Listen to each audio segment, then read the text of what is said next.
All right, everybody. It's July 1998, and I'm coming at y'all with a decision to make. It's Queens versus Harlem. Y'all let me know who y'all roll with.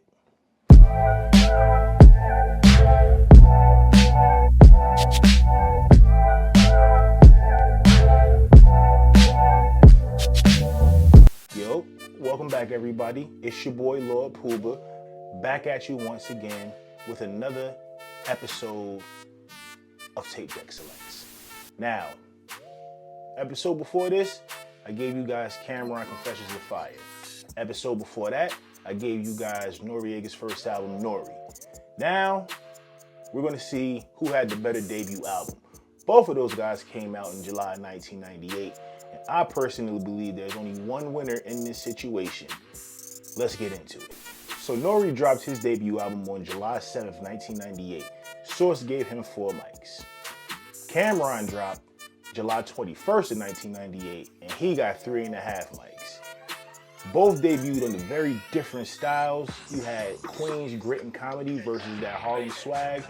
You let me know which one you rolled with. So as we know, N.O.R.E was coming off of an album with his homeboy Capone and Noriega, The War Report, that he dropped the year before. Capone had some issues. He wasn't able to do a second album the next year, so N.O.R.E took it upon himself to drop a solo album, which came out the date that I gave him. Cam comes from a respected rap group that didn't really drop an album like that, but he had plenty of reputable members to back him up. Cam, to me, being one of the better ones out of that whole clique. You know what I'm talking about? Children of the Corn. N.O.R.E came at you with some pretty interesting production. He had the Neptunes on his album. He had Marley Marl on his album, the legendary Marley Marl, should I say. And he also had, what's those cats' names? The Trackmasters on there. No disrespect. And he also had a young and budding Swiss Beats who was killing the scene back then in 1998. We all know his resume. On the other hand, we had Digga, Trackmasters, and a couple other cats, especially, which was a shocker to me, Jermaine Dupri, who was ushering in Cameron's first album, Confessions of Fire. And to me personally, N.O.R.E gets the win on that because I like the production on that album a little bit better than I like the production on Cameron's album. While I gave N.O.R.E the beat advantage, I'm going to give lyricism and creativity to Cameron. Lyrically, Cameron is a better rapper than N.O.R.E, but N.O.R.E still knows how to rap and he can entertain you. I think the bigger songs on each album, if I had to pick, commercially of course, Horse and Carriage, and then you had Super Thug. I think Super Thug was the bigger song on N.O.R.E's album. Which one do I prefer more? It'd probably be Super Thug.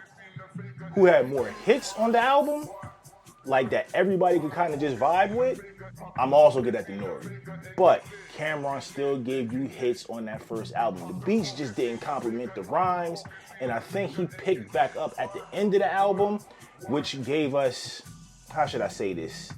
At the end of the album, he gave us the debut of what he was going to become when he finally set up with the Diplomats. It's hot as hell in this room. I'm having to yell at time now. While it wasn't a whole lot of grazzle dazzle when it came to posse cuts on Cameron's album, N.O.R.E did give us a couple of bangers. He gave us one of the best posse cuts of all time, one of the best posse cuts of, I want to say, my time and my generation, which was banned from TV. And hey, let's face it, they were actually on each other's albums. You know, Cam was on N.O.R.E's album and N.O.R.E's on Cam's album. I thought that was really, really dope, especially since both those guys graced, in my opinion, the very first and legendary freshman class cover on the Source of that year. I think N.O.R.E's album aged better than Cameron's album, simply because I think N.O.R.E has more playback value than Confessions of Fire. Cam was playing around with a lot of different styles and a lot of different structures when it came to his rhyme on that album. And again, like I said before, I think he landed what he was going to go forth with from here on out on that last track. It was called Who's Nice. You guys get an opportunity, go back and listen to that. And that's what propelled the Killer Cam that we know now. And not to take anything away from that Cameron and prior, I'm just saying him going forth on the commercial level with his second album, SDE, the Diplomat stuff, everything after that, that's that song and the way he rapped on that was the progression that you got coming from Cam from there on out. As far as playback value is concerned, though, again, I just think N.O.R.E had more commercial hits. It was more poppy. It was more entertaining. And, you know, in my opinion, N.O.R.E's album won these two battles. But respectfully, they're both doing very well. They both have their podcasts. They're both, to me, still very relevant in the culture today. They've done a lot in their careers. We're talking 27 years ago. Both of these guys dropped their debut albums, and they're still relevant. So kudos to both of those guys. Just as far as projects are concerned, I think the advantage goes to N.O.R.E, and Cameron caught up later. And we're definitely going to get into the rest of Cameron's albums as we go further into this channel series, hip-hop series, whatever you want to call it. But don't let me take the opinions away. Light up my comments. Let me know what you think. Let me know what some of your favorite tracks are.